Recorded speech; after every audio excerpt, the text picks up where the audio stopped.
Hi mga mi! For today's video, magluluto tayo ng, alam niyo na, alam niyo ba kung ano? Parang lasing lang yung nagbo-voice over, ano? For today's video, magluluto tayo ng pininyahan. Yan. Ang aga, no? Pininyahan. Ay, may kasama pang balat. Yan. Pininyahang manok. Magigisa na tayo, mga mi. Ilalagay na natin yung sibuyas. Yan. Yan na.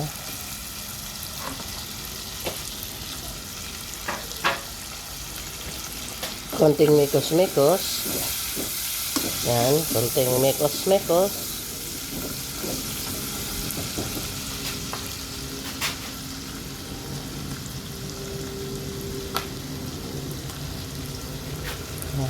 At ilalagay natin ang ating nokma manok.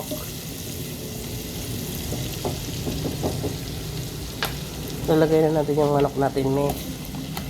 Yan. Yan nga pala yung manok natin. Pakpak yan. Kaya mag-alala. Nagugas ako ng kamay. Ito yung ulam ng alak ko. Luto muna tayo. Yan. Ayan. Itong niluto kong chicken, kakaunti lang to. Para may baon yung aking junakes. Ayan.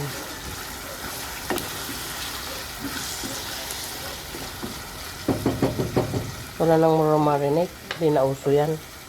Kasi sa panggamit lang naman, kakaulam din naman ang ano. Sarap kasi pag maraming paminta. Lalagay tayo ng konting patis. Yan. Sabay takpan muna natin. Yan.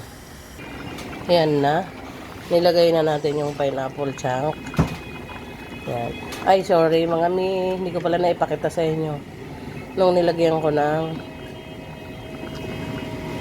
konting gatas. Naglalagay kasi ako ng ganun para malasa siya. Ayan. Nilagay ko na yung pineapple chunk. Yan. Paigay na lang natin. Charan, eto na mga mi, ang ating niluto. Hoy, okay na. Ala. Luto na. Luto na ang ating pininyahang manok. Ayan. Luto na. Medyo nasunog na ng konti. Hinaan natin ng konti yung apoy. Para naman ano, ayan. Ating pininyahan. Ito na yung ating pininyahang manok. Ayan. Ulam na ng bata. Yan, baon niya. Yan. Pininyahang manok. Nagda-diet na ang aking anak. At konti na lang yung kanin niya. Yan, baon niya.